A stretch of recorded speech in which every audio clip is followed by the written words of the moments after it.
Hello, everyone. My name is Andrea Miller Lister.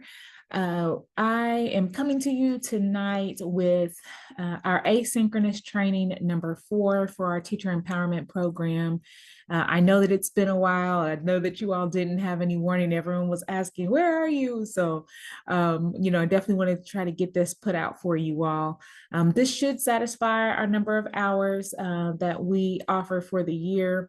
I am working on trying to put together another in-person training, but we will, wrap up our asynchronous with this. So today's subject is going to be the importance of creating corporate psychological safety.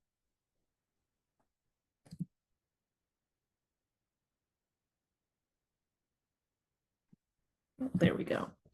So my name is Andrea Miller Lister. For those of you all who are new to the program or haven't seen my trainings, and there are a few, we've had quite a few schools join the OTEP program here recently. And so just so that you all are aware, on top of doing teacher empowerment, I am also the project manager for the State Teacher of the Year. We are knee deep in Teacher of the Year items and just trying to get those 10 finalists ready for state selection day. And so I've kind of been in and out of the office quite a bit, but just wanted to make sure that you all were aware that I also manage that program as well. So I always like to talk about my family. They are absolutely the most precious thing to me. Kind of starting in the top left of the screen, we've got my daughter. Let me move myself here because I'm blocking my baby. I've got my daughter, Simone. She is going to be 15 in March. And this picture in the top middle is my mom's 70th birthday party. We threw her a surprise party, and she was the lady in red. Everyone else was in white. She had a surprise, had a makeover and a photo shoot, and we had just an amazing time.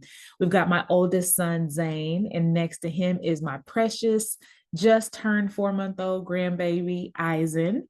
And then the bottom left is my husband, Melvin. He is a former professional track athlete. He did long and triple jump and went to the 2000 and 2004 Olympics. Here in the middle is a little bit of my extended family. It's my mom's youngest sister in the yellow, my aunt Carolyn, who's right under my mom, and then the baby, my Uncle Junior, Charles Jones. And then in the bottom right, we have my son, Melvin. He is my middle child. He just recently finished basic training for the Air Force. And so I just always think it's important whenever you're talking to someone or when someone is speaking to you for you to know a little bit about them. My family is definitely one of the most important things to me. 90% of what I do is for them. And so I just wanted you to kind of see a little bit about where I come from, my motivation, and, who I go home to at night.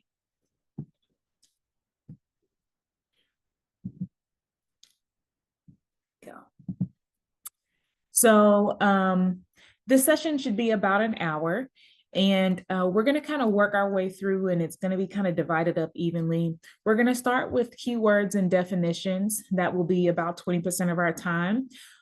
Just kind of going to introduce you to some of the terms that you will hear throughout this training. The next part that we're going to talk about is going to be exactly what is psychological safety. Now, there were only a few people in my session at Inspire this past summer, the summer of 2025. And this is a session that I did in person at Inspire. And so I thought that it was really important and it was great information. And I think just in light of, the changes that are happening across the state, I felt like this was still very relevant. And so I wanted to kind of run it back and talk about it again. We're going to discuss why do we need psychological safety? How do we get it? And most importantly, how do we keep it? So let's start with just some very simple definitions. So psychological safety is the feeling of being able to be vulnerable in a social or professional setting. So what that means is that when you're in a professional setting, whether it be school, work, volunteering, that you feel safe to take risks and to speak your mind and to try new things.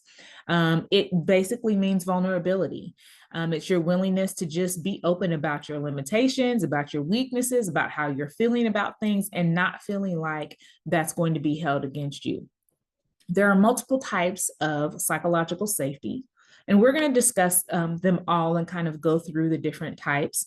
We have inclusion, learner, contributor, and challenger, and all of them are equally important, and all of them are vital to a healthy, thriving workplace.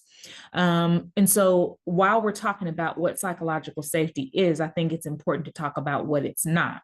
So when you have things like a lack of trust, when you don't have respect, when you don't feel recognized, when you don't have great communication from leadership or administration, that leads to high stress. You have burnout, you have people quiet quitting all the time, and you have non-reciprocal relationships with the people that are in authority, management. And so other words that basically have to do with psychological safety are things like trust, voice, learning culture, and empathy, which I feel like those are all words that are, kind of held near and dear to our hearts in education for educators themselves.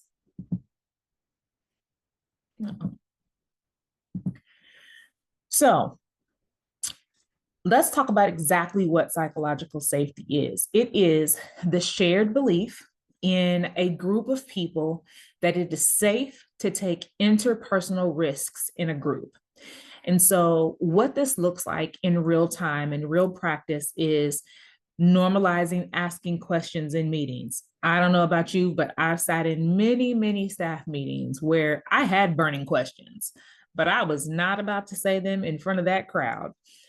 Just things like being able to admit failure or that something didn't go as planned, and just using it as a growth opportunity and not feeling like you're going to be penalized for, something not going right, an experiment in science class or an activity you had planned that you thought was going to be amazing for these high school students and they didn't want to do it at all. Voicing opinions, when there's changes being made, feeling okay with saying, I don't get it. I don't understand. Well, what is the purpose of this? And not feeling like your job will be in jeopardy. And just incorporating feedback into positive changes, like feeling like you can go to your administration and say, hey, this is not right. This is really the direction we need to go, and feeling heard and that action will be taken. So let's talk about the different types of, I'm trying to get this placement right. Let's talk about the different types of psychological safety. So the first one we're going to talk about is inclusion safety. I think that all of these are important for different situations.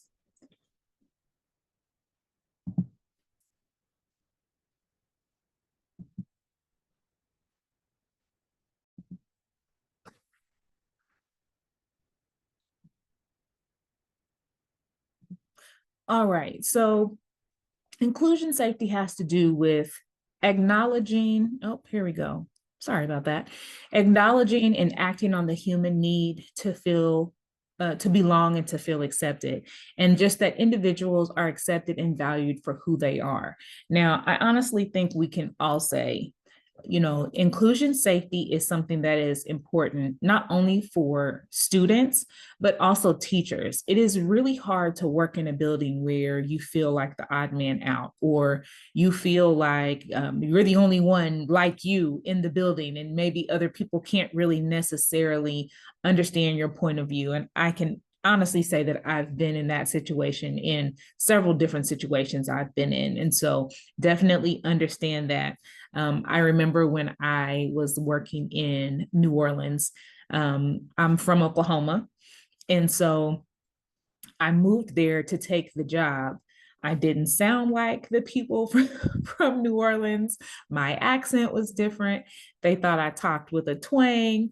And I came in a management position, which can be hard because I had already done the work in another state. And so I was coming in to kind of help bring the center up. They were not doing great, weren't making numbers. And so that was hard too, because you're bringing in an outsider to come, be in a management position. And so this is hard. This is important, not only to kids, but to adults. The next type of psychological safety is learner safety. And once again, I'm going to say that I really feel that all of these different types of psychological safety are important, not only on a student level, but on an educator level, because really we're just big students, right? So, learner safety places an emphasis on the importance of there being a safe learning environment so that we can grow, that we can make mistakes, and that we can be okay with those mistakes and learn from those mistakes. It's giving the space to ask questions and the ability to give and receive feedback, whether that be from coworkers, your next door neighbor, your mentor, or your mentee, administration, instructional coaches. It's having that feeling of equality across the board, that we all have, reciprocal relationships so that we can have those open conversations that really lead to growth for everybody. The next that we have is contributor safety. This one is about, all individuals are just encouraged to share ideas and talents. And so this is, what this would look like is you go to a school.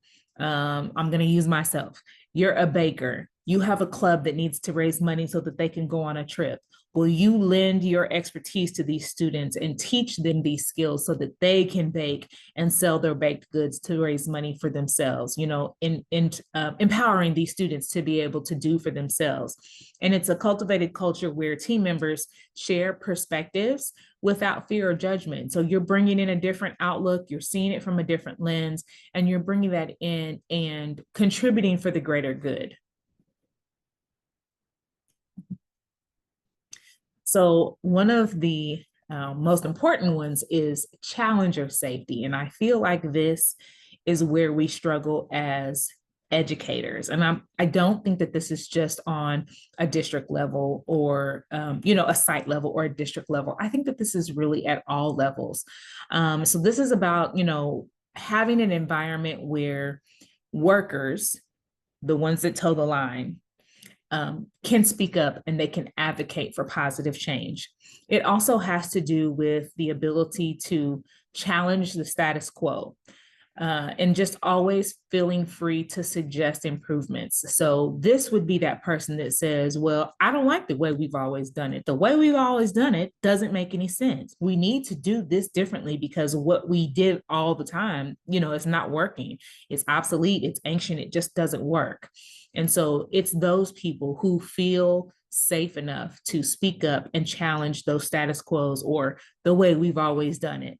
And so these, to me, are some of the most important people, because many times people who are the challengers are the people who end up being the advocators, right? Because they're the people who are going to go to the school board. They're the people who are going to show up and say, hey, listen, this is what we're doing. It's not working, but I have an idea. I have a solution. I have, something that we can do that might work better. And so these people are very important because they are going to be those people who perpetuate change and really kind of push the limit and ask those questions and say, okay, but why are we still doing it that way? Are you aware that there's a faster, quicker, easier, more effective way to do it, right? So these people are always important because they challenge us to get out of our comfort zone and really try new things. So I always like to give examples of what is not psychological safety. So examples of things that are not psychological safety are the inability to question leadership, feeling like you're being micromanaged or surveilled, not necessarily so much cameras in the classroom, because I don't think that that's a bad idea, but more so, someone watching you from the hallway camera in the office and not coming down the hallway, staff meetings that happen after the official meetings. And I know we've all taken part in those. So we have the staff meeting. They say what they're going to say. They say, are there any questions? It's crickets. And then the group, the clique walks out and they're like, oh my God, I can't believe we had to sit for 30 minutes to talk about the meeting that we're going to have next week. What we really should have been talking about that meeting, right? And just, having a breakdown at at the admin level when it comes to discipline, whether it be with staff or with students. Favoritism or inequity among educators. And I feel like this one is difficult in Oklahoma because we have so many small school districts and we have so many areas where there's only one teacher who teaches fourth grade. There's only one teacher who teaches, 10th grade English. And I feel like sometimes in situations like that, things can be difficult because you don't have people to PLC. If somebody says something in a meeting, everyone automatically knows who you're talking about. It's not like there's a ton of people to choose from, right? And so that can be difficult, especially when you have smaller staff numbers. Things like public shaming, a lack of team culture, high turnover. And I use that term quiet quitting, which what that means is that's that person who comes to work every day, they do their job, they don't go above and beyond, they do exactly what is in their job description. They're not volunteering for anything, they're not working a football game, they're not going to be in the concession stand, they're not sponsoring anything, they're not going to get a CDL. They are doing exactly what they've been paid to do. And, it's also a culture where feedback is only criticism. So not the good and the bad, but all you're hearing is just, well, you need to fix this. Well, that's a disciplinary. Well, you need to do this differently. I really didn't like what I saw when I came into your classroom. There's no positive reinforcement. So all of those things are characteristics of an environment that is not psychologically safe. Just this a little bit. So this is really important, just to us as educators. I think it's fair to say that we have been working in a very high pressure environment for quite some time. I think it's fair to say that as a whole in Oklahoma, our cortisol levels have been through the roof, just feeling like, we're in fight or flight all the time. And the reason that we need psychological safety, number one, I just got back from a conference and I listened to, I think she was the 2010 National Teacher of the Year, Sarah Wesleyan Brown. And she said something that really, really resonated with me. She said, when teachers feel appreciated and heard, they show up differently for their students. And that really, really stuck with me. And it really, the fact that I remember the words so easily just lets me know how profoundly it really kind of hit me. That's why we need psychological safety. We need to feel safe in our workplace so that we can show up the way our students need us to show up. We have higher exposure to systemic pressures. And I would say that truer words have never been spoken right now in our state, right? We have such, when we don't have safety, our system continues to stay broken because we don't feel safe speaking up about the things that aren't working. We don't feel safe making suggestions. We don't feel safe challenging the status quo. So we just continue to work under a broken system because we don't feel empowered to fix or change things, right? So the other reason is that, our students are so diverse. I can honestly say, looking back on my classrooms from when I was a student, we didn't have 3 different languages in my classroom. Oklahoma was not that diverse at the time, or at least the area that I lived in. We didn't have, I can think of students that, may have been on the spectrum, but it's not like you have the highest high and the lowest low. We always had, self-contained classrooms, but the issues were very different. There wasn't the violence that I think happens. We didn't have the emotional, kind of gamut that we have now. And so because our diversity is so great in our students, the gaps stay hidden because we're just trying to manage the classroom, And so when you have those students who really do need support, a lot of times they just fly under the radar. If they're not making any trouble, if they're quiet, it's like when they're not, interrupting the classroom, sometimes we're not able to meet those needs. And the last thing is just the amount of, public scrutiny and internal pressure.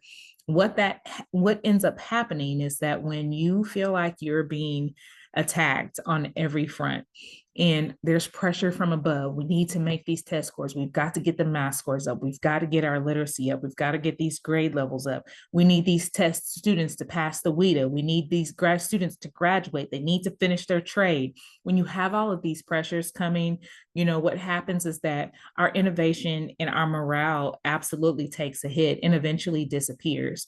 We're only human, right? And we can only be expected to do what we can do, and we can only do what we can control in our classroom. And I think it's important for us to remember that. So it's also important that we find a balance and that we feel heard.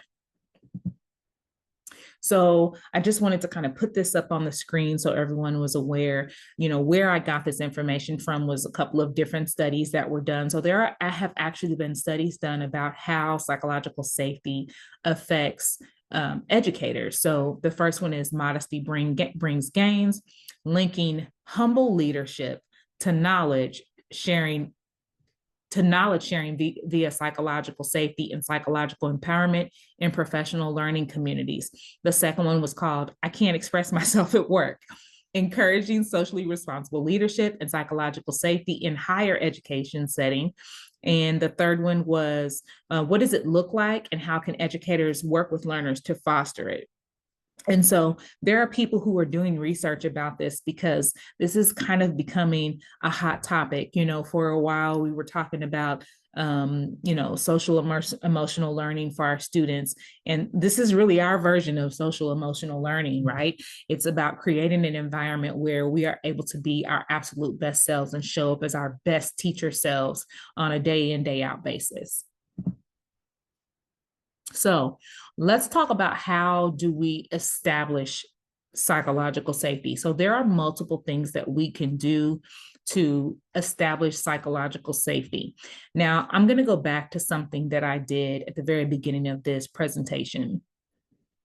So many times when it comes to the relationships between leadership and subordinates, there's a level of separation there. And while I agree that there should be a layer of professional separation, absolutely, I also think it's important for us to be human in our work environments. And so it's important to me as a leader in the teacher empowerment program that you all know that I'm human. You haven't heard from me because I have been knee deep in another project, and not that I was ignoring teacher empowerment, but it was what I had to work on, which was Teacher of the Year, was time sensitive, and there were deadlines that I needed to meet. So that's why you all haven't heard from me. Also, I put those pictures of my family in because I want you to know what my motivation is. I want you to know who I am. I want you to know who the people are that mean a lot to me, because I want you to know that I'm human, right? So that is a way that I am being vulnerable to you all. So normalizing vulnerability from the top is important. I'm not saying you've got to go out and go bowling and play golf every Saturday and do all the things outside of work, but it's nice when you come to work and someone says, hey, I know your kid had the flu. What's going on? Is he feeling better? Did he have a fever? What was it? Was it bad? I've heard the flu is going around. I don't know about you, but there's something so comforting to know that people care about me as a person outside of work. My husband had a wreck and totaled his truck, and they were like, oh my gosh, what happened? Is he okay? And did you guys have to go to the hospital? Just because they know me and they know my husband, they've met my husband. And I think there's something to be said about having coworkers in 3D. I think that's the best way to say that. So it's important that our leadership, and sometimes we're the leaders, normalize being vulnerable. And sometimes we have to lead by example. And so, that's the first thing that we can do, is normalize vulnerability from the top. And vulnerability can look like many different things, right? It could be talking about someone's family and allowing there to not be so much separation between work and home. It can be telling somebody that you made a mistake. Oh my gosh, I was talking on the phone to so-and-so's mom. And I was 7 minutes into the conversation before I realized that I was describing the wrong student. And then they finally said, wait a minute, are you talking about? And I realized, oh my gosh, I've been talking to this woman about the wrong kid. For me, that means something to me because you're admitting to me that you make mistakes, right? And so just normalizing the ability to make mistakes, to, err as a human, all of those things are so important.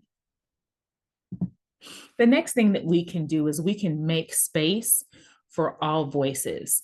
Now, I'm going to use a phrase, and it's funny to me now, but I don't know if you all remember when Ariana Grande and Cynthia Erivo were touring for Wicked,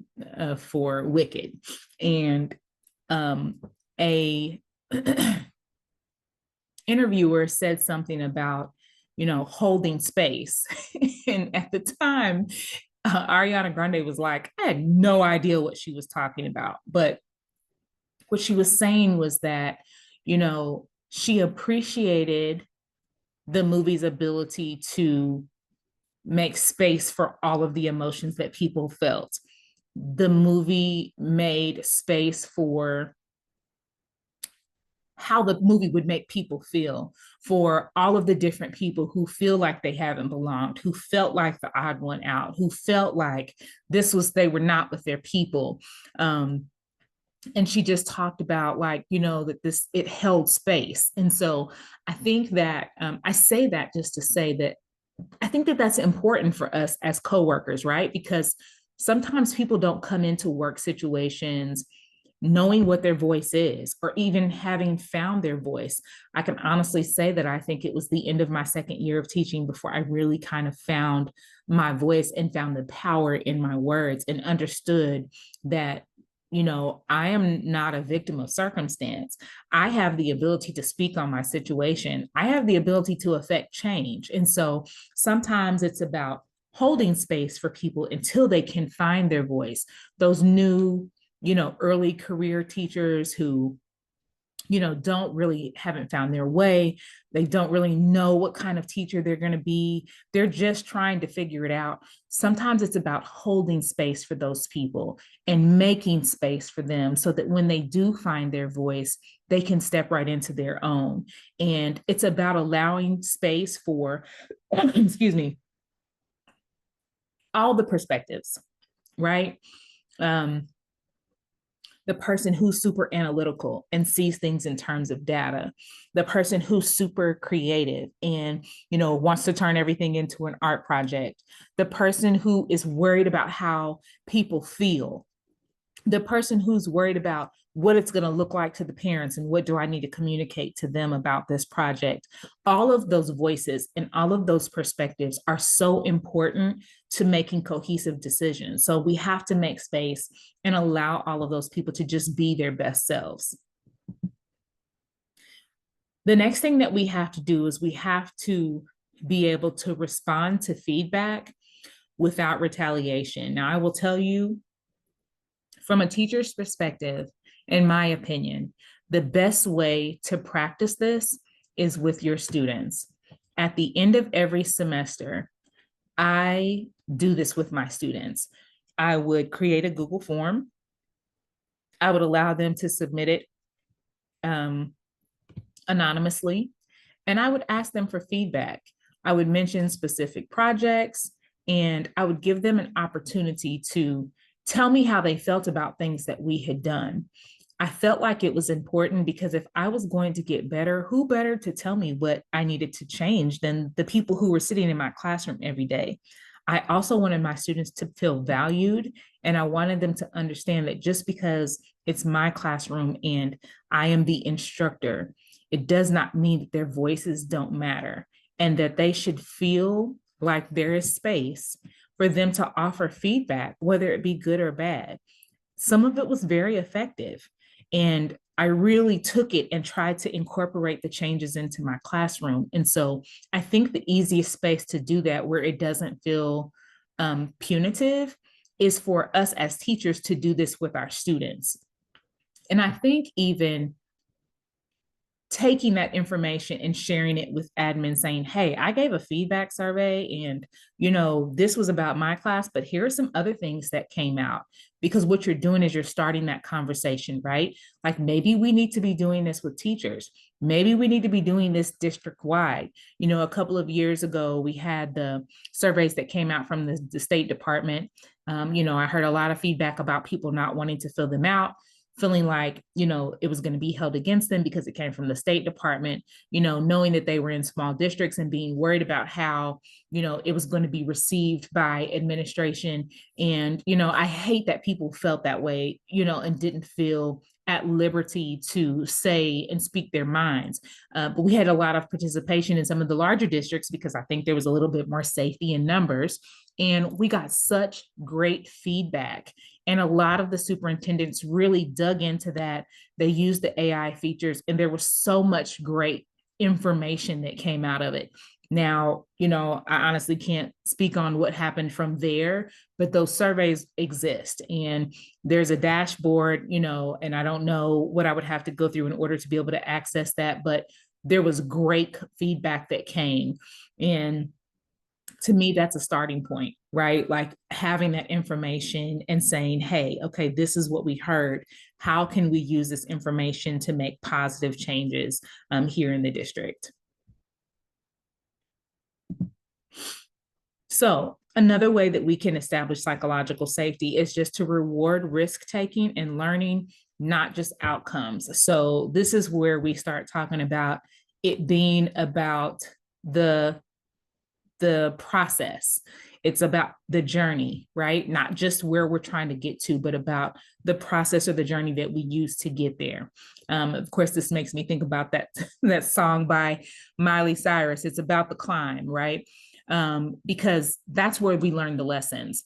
That's where we get better. That's how we improve our processes. So we have to feel safe to try different routes. We have to feel safe to try to do things differently and to really be able to sit back and evaluate, okay, I did it differently. What parts of this worked? What wasn't so effective? Okay, next time when I do it, I'm going to tweak this because A, B, and C work, but I got to get rid of D, D and E. So it's just opening up and allowing space for people to take those risks and to learn from any mistakes that they make along the way and not just being so caught up on the outcomes. So another thing that is very important is, this really more so, I'm going to say the easiest place to talk about this is really when we're talking about professional learning communities. But this is good for any team setting, right? Just any, high school team, middle school team, teachers in general. We really have to get to a place where we've established team agreements and norms, and we have to live by them. So what it comes down to is you've got these 10 steps to establishing norms. So basically, you look at the things that have been a struggle. What do we struggle with in meetings? How, getting started on time, talking about gossip instead of data, getting off topic and talking about individual students. What are the things that have been challenges? And then you find ways to address those challenges. And everyone has to be in agreement and we have to stick to the norms, right? Because the only way to be a successful team and to get better is that everyone buys in to these changes that we're going to make. And so then we create a list of must-do behaviors for the team. So maybe it's being in the room for where we're having the meeting 2 minutes early. Maybe it's having the latest data printed off the day before the meeting so that you can review it and be ready to have that discussion. Maybe it's, not answering your cell phone during the meeting and really being tuned in to what's going on. It's about establishing those team norms, which would be like a team classroom contract. It's essentially what this is for the adults. And so it's just a way of making meeting times or things that we do as adults more effective and just really sticking by them and holding each other accountable. So another way that we can maintain psychological safety in our teams and in our schools is that we have to find a way to have open lines of communication. And we also have to just make sure that we always address mistakes with curiosity and not blame. Okay, so that didn't work. Well, tell me what worked. What do you think went wrong? Well, how can you tweak it this time? And that really kind of turns into that mentoring relationship where you're letting people guide themselves to the answer and not just give them the answer. And you just have to be able to celebrate voices, all of the different voices. Even if you don't agree, you have to get to a place where you really can appreciate someone else's, viewpoint and try to take and learn what you can from it. Uh-oh. So I'm definitely not going to read through all of these areas, but I will tell you that these questions came directly from that survey that we sent out several years ago. And basically, these are key areas that are related to psychological safety. And this was kind of part of the AI function of that survey that we sent out a few years ago. So there are different areas that really need to be investigated. If you were to create a survey that you were going to give to find out about the level of psychological safety at your location, this would be a great place to start. Really, one, maybe two questions from each area. So interpersonal trust and respect, what that's going to tell you is how comfortable are people with speaking up and speaking their mind and challenging and asking questions in meetings. That's what that is. It's just interpersonal relationships. The next one is going to be open communication. So do people feel safe to share their ideas? Are they able to give and receive feedback and not feel attacked or, feel, be accused of being, like attacking other people? Are they able to have difficult conversations with, admin? Are they able to have it with instructional coaches, or even, district staff? And then the third category is definitely leadership support. How supported do the members of the staff feel when it comes to taking risks or, feeling seen and heard? So, this is just like I said, number one is about gauging the level of mutual confidence and just being able to be open and honest. And they measure trustworthiness, supportiveness, and, things like reliability. The second one is about open communication, about sensitive or difficult topics. And this is really just about transparency and just what kind of listening climate they feel like they're being forced to exist in. And that third category is about, whether or not staff feel like their administrative staff are approachable, encourage participation, and if they feel supported, whether they, succeed or fail. So, let's say that you were to create a survey like this. And, to be honest, the fact that, and you, let me back up. You create a survey and staff don't take the survey, which was kind of what happened with us. We had great response for the first time around, but we definitely, always want to try to improve on what we did before. So let's say that you create a survey like this. You take some of those questions that I offered and say, hey, I think we should do, a site-wide survey. And people choose not to take it. The fact that people don't take the survey, that within itself is an indication.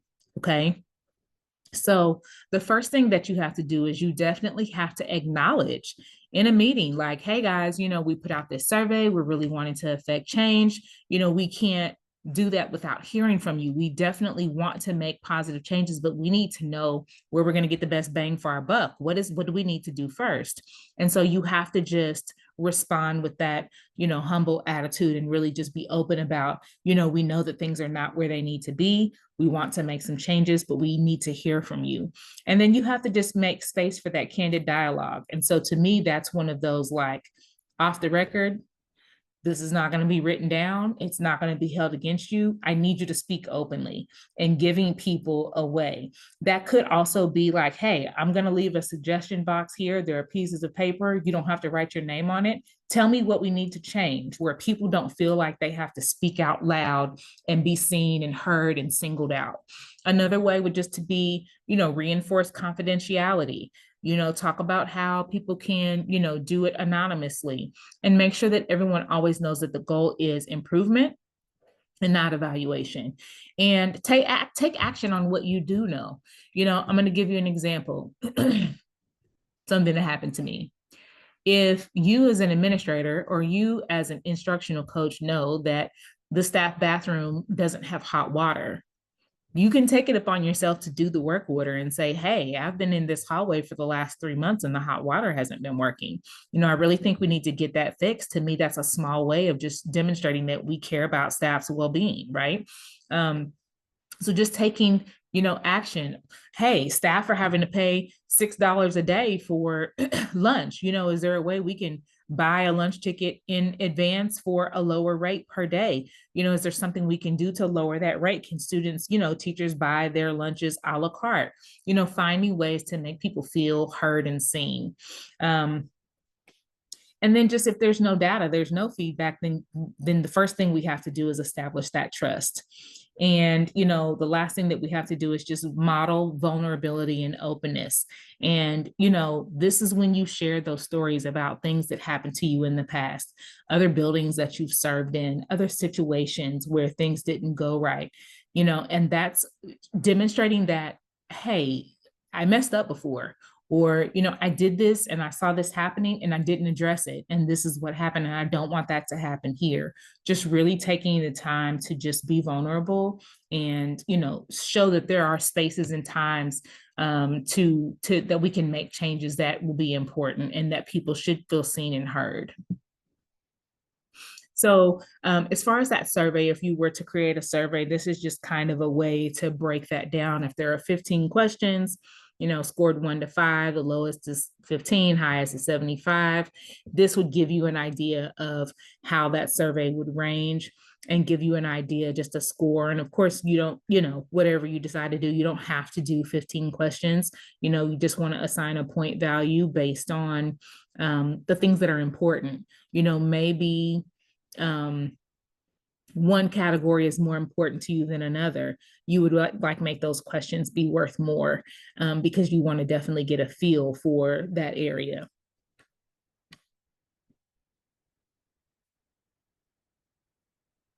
All right. So at the end of this lesson, I just want to tell you, thank you for listening to me. I hope that you've gotten something out of this that you can use. I am going to have an activity for you all to do. And, I always want to be cognizant of, the responses and things that you do here on OSDE Connect. Stay with me. And I'd like to ask some questions.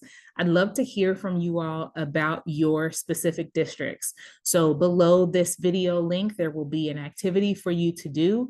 I'd love for you to feel free to speak openly and honestly about, things that you feel like need to change, or things that you feel like you can affect change with in your district. And as always, I'm always looking for good topics and things that we can talk about for OTEP.